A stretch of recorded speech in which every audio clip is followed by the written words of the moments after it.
దేవుని నామాన్ని బట్టి మీ అందరికీ వందనాలు తెలియజేసుకున్నాను. ఈరోజు ఆరాధనలో భాగంగా మనం మారు మనసుకు తగిన ఫలం గురించి మనం ఆ అంశాన్ని బట్టి దేవుణ్ణి ఆరాధిస్తాం. సో, యోహాను యొక్క జీవితం ద్వారా తన హృదయంలో జరిగిన మార్పుని, తన మనసులో జరిగిన మార్పుని, ఆహ్, మారు మనసు అనుభవం గుండా తను వెళ్ళిన విధానాన్ని బట్టి ఎలా రుచి చూసి తను తెలుసుకున్నాడో ఆ విషయాన్ని మనం ధ్యానిస్తాం. సో, మన జీవితంలో కూడా ఈ మారు మనసు అనుభవం మనకుంది. మనం కూడా రుచి చూసి తెలుసుకున్నాం. అయితే యోహాను జీవితం ద్వారా మనం ఈ విషయాన్ని గ్రహిస్తాం. సో, మనం మార్కు సువార్త 5వ అధ్యాయం ఒక్క నిమిషం అండి.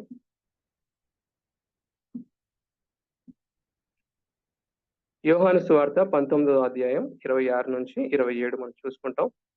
John 19th chapter 26-27.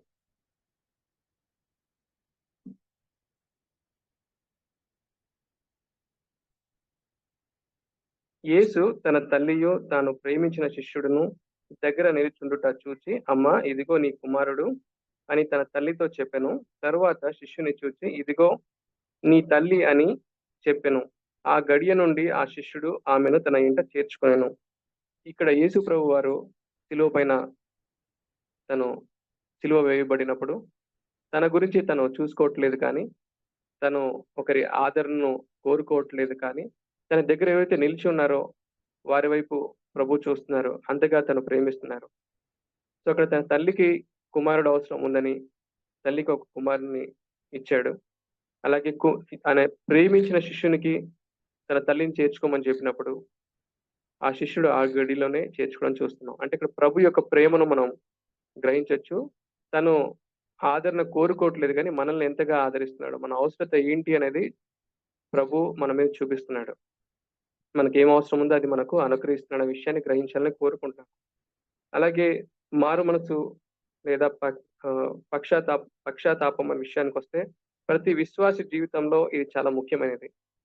సో, యోహాను బాప్తిసం ఇచ్చి యోహాను ఈ మారు మనసు పొందమని చెప్పి చాలా హెచ్చరించిన విషయాన్ని గమనించాలని కోరుకుంటున్నాను. అలాగే యేసు ప్రభు వారు కూడా మొదట మీరు మారు మనసు పొందమని హెచ్చరించినట్లు మనం గమనించవచ్చు. ఉదాహరణకు మనకు లూకా సువార్త 13వ అధ్యాయం 1-5 వచనాలు చూసినట్లయితే ఆ విషయాన్ని మనం గమనించవచ్చు. Luke gospel 13th chapter 1-5. పిలాతు గలిలయులైన కొందరి రక్తము వారి బలులతో కలిపి ఉండెను. ఆ కాలమున అక్కడనున్న కొందరు ఆ సంగతి యేసుతో చెప్పగా ఆయన వారితో ఇట్లనెను, ఈ గలిలయులు అట్టి హింసలు పొందినందున వారు గలిలయులందరికంటే పాపులని మీరు తలంచుచున్నారా? కారని మీతో చెప్పుచున్నాను. మీరు మారు మనస్సు పొందని ఎడల మీరందరూ అలాగే నశింతురు. మరియు లోని గోపురము పడి చచ్చిన ఆ 18 మంది యెరూషలేములో కాపురమున్న వారందరికంటే అపరాధులని తలంచుచున్నారా? కారని మీతో చెప్పుచున్నాను. మీరు మారు మనస్సు పొందని ఎడల మీరందరూ అలాగే నశింతురు.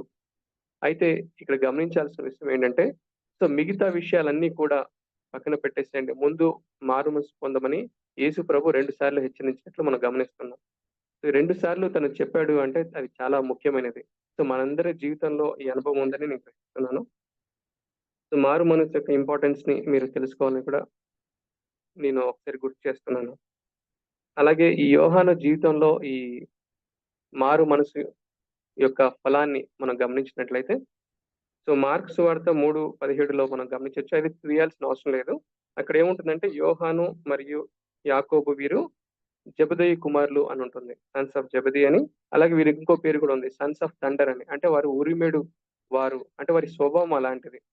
సో, అలాంటి వాడైన యోహాను ఎలా మారాడో మనం చూడగలం. కొంచెం లూకా సువార్త 9వ అధ్యాయం 49, 50 నుంచి చూసినట్లయితే, లూకా సువార్త, Luke gospel 9th chapter 49-50.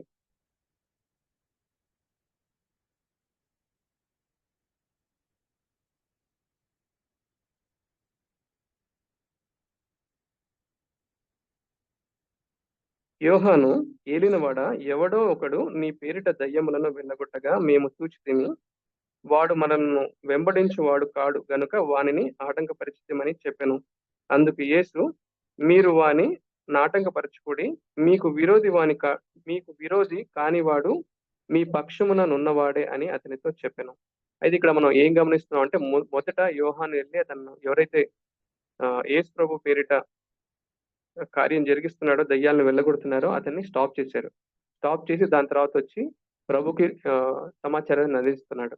So ఈ విధంగా ఉన్న యోహాను మళ్ళీ కొంచెం కిందికొచ్చినట్లయితే అదే అధ్యాయంలోనే 54, 55 వచనం మనం గమనించినట్లయితే, సమరయులు ప్రభువుని తర్వాత శిష్యులను చేర్చుకొనున్నప్పుడు యోహానుకి, యాకోబుకు చాలా కోపం వస్తుంది. కోపం వచ్చి ఆకాశం నుంచి అగ్ని దిగి వచ్చి వీరిని నాశనం చేయడం మీకిష్టమా అని ప్రభువుని అడుగుతున్నారు. అయితే ఈసారి ఏంటంటే తను మొదట నాశనం చేయకుండా, డిస్టర్బ్ చేయకుండా, ఎవరిని ఆటంకపరచకుండా మొదట ప్రభు దగ్గరికొచ్చి, ప్రభువా ఇలా చేయడం నీకిష్టమా అని ప్రభు యొక్క ఇష్టాన్ని కోరుకున్నట్లు మనం గమనిస్తున్నాం. అంటే మారు మనసు పొందుతున్నప్పుడు తన హృదయంలో కలుగుతున్న మార్పును గమనించాలని కోరుకుంటున్నాను. అయితే దేవుడు వారిని గద్దించి అలా చేయొద్దని చెప్పాడు. ఇంకా మనం చూసుకున్నట్లయితే యేసు ప్రభువారు యోహానుకు అలాగే యాకోబుకు చిన్న పని అప్పగించినప్పుడు లూకా సువార్త 22:8, 9 అది మనం తీయాల్సిన అవసరం లేదు. 13వ వచనం ఫస్ట్ పార్ట్ కూడా చదువుతున్నాం. పస్కా పండగ గురించి ఒక గదిని సిద్ధపరచమని చెప్పినప్పుడు యోహాను, పేతురు ఇద్దరు కూడా ప్రభు ఎలా అయితే చెప్పాడో అదే విధంగా కనుక్కొని పస్కా గురించి భోజనం చేయడానికి ఆ గదిని సిద్ధపరిచినట్లు మనం గమనించొచ్చు. అంటే ప్రభు ఏదైతే చెప్పాడో అదే విధంగా ఉన్నట్లు వాళ్ళు గ్రహించారు. ఈ విషయం అంటే ప్రభుకు విధేయత చూపించడం తను నేర్చుకున్నారు. ప్రభుకు సమస్తం తెలుసు.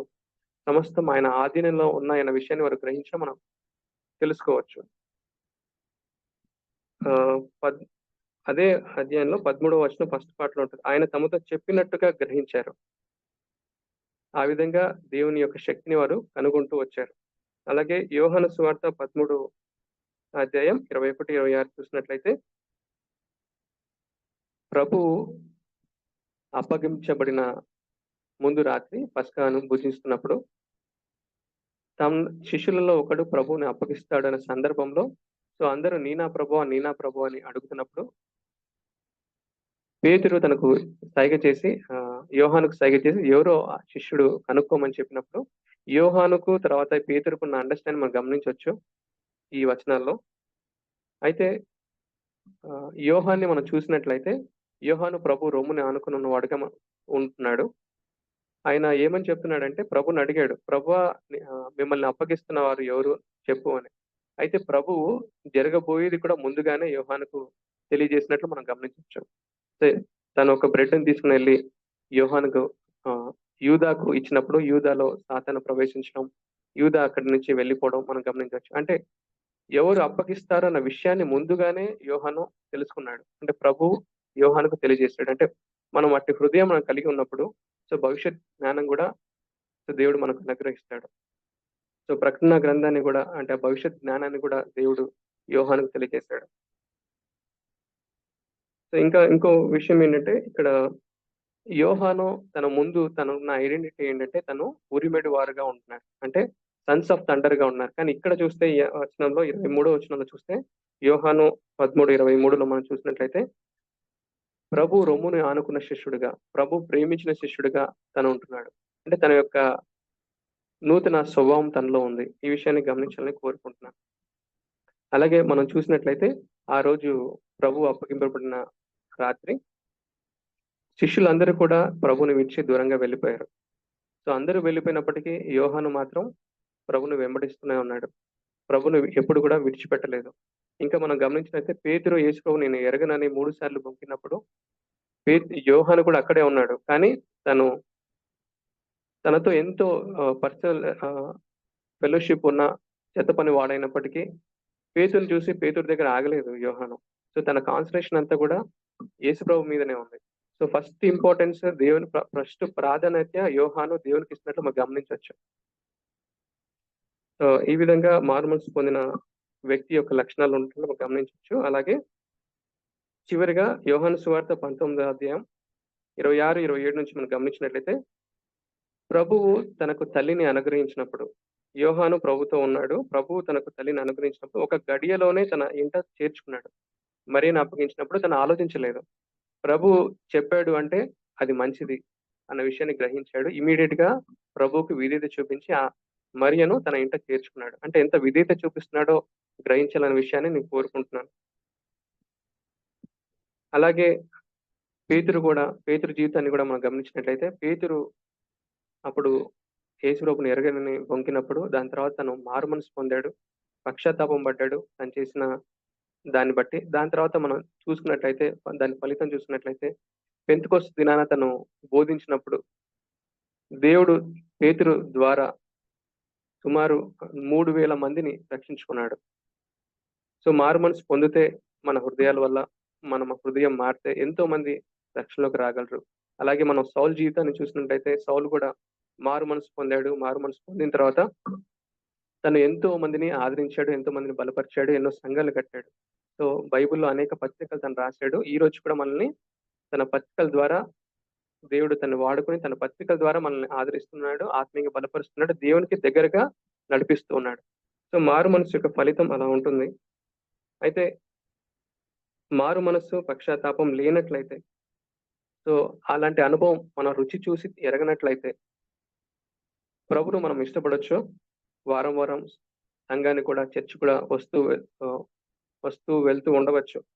కానీ సంఘ పరిచర్యలో భాగం కావచ్చు. కానీ దేవుని ఉగ్రత నుంచి మనం తప్పించుకోలేం. సో అనుదినం మనం మన హృదయం దేవునికి అనుసంధానంగా ఉందో లేదా అనేది మనం పరిశీలించుకుందాం. సో మనల్ని మనం విమర్శించుకున్నట్లయితే దేవుని విమర్శనానికి మనం రాము. సో మారు మనసుకు తగిన ఫలాలు మనలో ఉన్నాయో లేదో ఆ విషయాన్ని కూడా మనం గమనించాలని కోరుకుంటున్నాను. అయితే దేవుని కృపను బట్టి మనం ప్రభు యొక్క సువార్త విన్నాం. మనం అందరం ఇక్కడ ఉన్న వారందరం కూడా. సో సువార్త విని ఆయన్ను మన సొంత రక్షకునిగా అంగీకరించాం. సో మనం మారు మనసు పొందాం. సో పొందాం కాబట్టి మన మన జీవితాలను మనం పరిశీలించుకున్నట్లయితే మనం యేసు ప్రభు మన జీవితం రాకముందు మన జీవితాలు ఎలా ఉన్నాయి? యేసు ప్రభు మన హృదయాల్లో వచ్చిన తర్వాత మన జీవితాలు ఎలా ఉన్నాయి? సో మనం వ్యక్తిగతంగా దాన్ని పరిశీలించుకుంటే మనం గమనించగలం. సో అంతకుముందు మనం చూసే వాటిని ఇప్పుడు చూడట్లేదు. అంతకుముందు మనం మాట్లాడే మాటల్ని ఇప్పుడు మనం మాట్లాడట్లేదు. సో అంతకుముందు మన యొక్క ప్రాధాన్యతలు వేరు. ఇప్పుడు మన ప్రాధాన్యతలు వేరు. సో దేవునితో మంచి సంబంధం కలిగి ఉన్నాం. ఇంతకుముందు మన హృదయంలో ఎంతో భయం, ఆందోళన ఇలాంటివి ఉంటాయి. ఇప్పుడు మన హృదయంలో నెమ్మది, సంతోషం ఉంటుంది. దానికి కారణం ఏంటంటే దేవుని కృపను బట్టి అవి మన జీవితంలో ఉన్నాయి. అయితే దేవుడు మనలో ఉంచిన హృదయాన్ని బట్టి, ఆ మారు మనసును బట్టి దేవుని స్తుతించాలని కోరుకుంటున్నాను. దేవునికి సమీపంగా రావడాన్ని బట్టి, అలాగే దేవుడు మనకిస్తున్న ధైర్యాన్ని బట్టి దేవుని స్తుతించాలని చూస్తున్నాను. సో దేవుడు ధైర్యాన్ని ఇచ్చాడు కాబట్టి యోహాను శిష్యులందరూ విడిచినప్పటికీ ధైర్యంగా యేసు ప్రభుని వెంబడించాడు.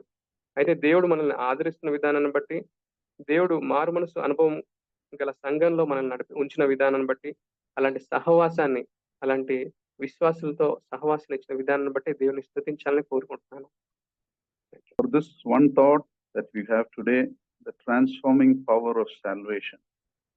How salvation changes you from what you were to what you are today. And it continues changing you. How you much you submit depends. Think of your own life, what you were before. God's salvation transforms us into something we could never imagine for ourselves. He makes us more than we can be.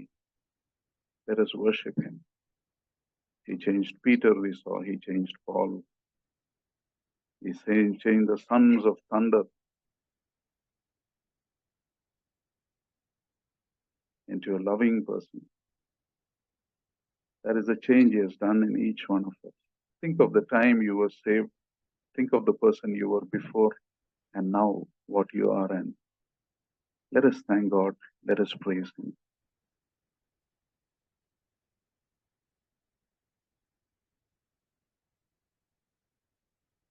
You can softly and audibly worship the Lord. Then you can sit down. And Father, we thank you for this time you have given us. We thank you for your word that reminds us of salvation's transforming power. This is not just about eternal life, but it is a life on earth that becomes the best life. we become the best version of ourselves through salvation.